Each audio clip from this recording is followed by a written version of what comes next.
মালয়েশিয়ায় Cox's Bazar brothers union আয়োজিত ৬ দলীয় ফুটসাল টুর্নামেন্টে ফ্রেন্ডস ক্লাবকে হারিয়ে চ্যাম্পিয়ন হয়েছে বিডিএফসি আমপাং। শুক্রবার রাজধানীর কুয়ালালামপুরে আমপাংয়ের ফুটসাল হাবে অনুষ্ঠিত এই টুর্নামেন্ট উপভোগ করতে বিভিন্ন স্থান থেকে যোগ দেন প্রবাসী বাংলাদেশিরা।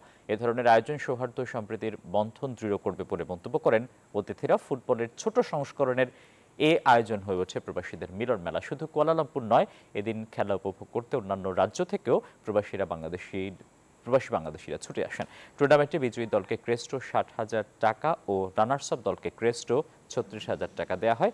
এছাড়া বিভিন্ন ক্যাটাগরিতে খেলোয়াড়দের পুরস্কৃত করা হয়।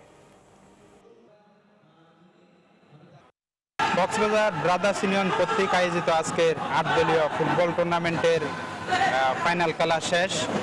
আজকে আমরা সুন্দর এবং সফলতার সাথে টুর্নামেন্টটি শেষ করতে পারছি। অনেক ভালো টুর্নামেন্ট হয়েছে, এরকম আয়োজন যেন নেক্সটে হয়। বাংলাদেশি ভাইয়েরা একটা ফুটবল টুর্নামেন্ট আয়োজন করেছে, এটা আসলে সত্যি খুবই আনন্দদায়ক বিষয়।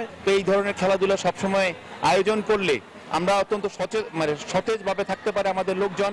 শুধু মিলন মেলা না, এখান থেকে উঠে আসবে প্রবাসীদের একটা কঠিন একটা টিম, যাতে আমরা বাংলাদেশকে রিপ্রেজেন্ট করতে পারি ফুটবলের মাধ্যমে।